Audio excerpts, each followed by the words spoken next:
Warren, thanks so much for coming by. Thanks for having me. Glad to be here. So if I were to meet a Murray State Honors student, tell me what type of student would I meet? Well, they're hardworking students. They tend to be pretty focused on what they're going to do in the next step of their life. They have really high academic achievements.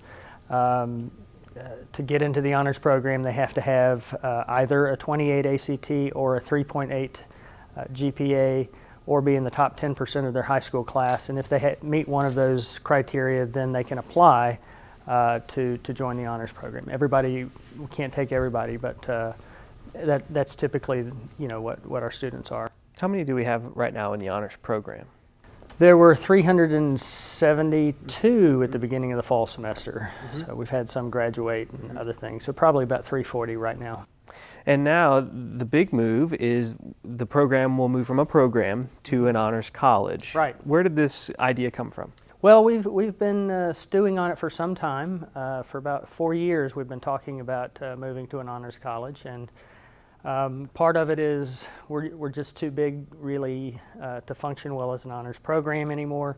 Part of it is we wanted to do some new things to help draw some of these high-achieving students to the university, and also to work with high-achieving students who are already here and develop them while they're here. So it adds a bit of a recruitment value for the university. It does, right. And tell me about some of the new aspects that students will find as a transition from a program to a college. Well, some of the things that we've always done informally, particularly working individually with students to make sure that they are taking advantage of the opportunities they have as high-achieving students. We're going to be doing that a little bit more formally now. We're actually hiring some staff to work specifically on what we call scholar development. So, for example, if you're a really high-achieving student in the sciences, you have options to do research summer internships, REUs. If you are a really high-achieving student in political science, there are internships up at the government level. There are prestige scholarships.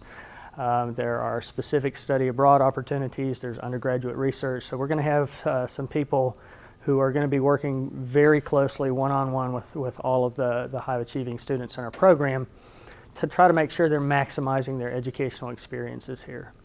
We're also, and that's really a lot of taking what we've always done and kind of formalizing it, and providing more capacity to do that. We're also going to be adding some new things. One thing we're adding, for example, is an international honors student track. So what that means is an honors track for international students. We have a larger international student population here now than we used to have, and some of them have joined the program, but the program's really geared towards American students. Study abroad requirements, foreign language requirements, and so on. And sort of silly to ask an international student to go study abroad somewhere else, or take another foreign language in addition to English. So we're tweaking some of that, and we're providing a track where they would be in with our regular students in the classes, but then they'd be doing some other things as well. And then, of course, finally, we're adding a residential college component, and that's one of the things we're most excited about. Well, Warren, it sounds like a really great project, and I'm sure you're happy about it. And yeah, pretty excited. we look forward to seeing the Honors College grow. Thank you, Chad. Thank you.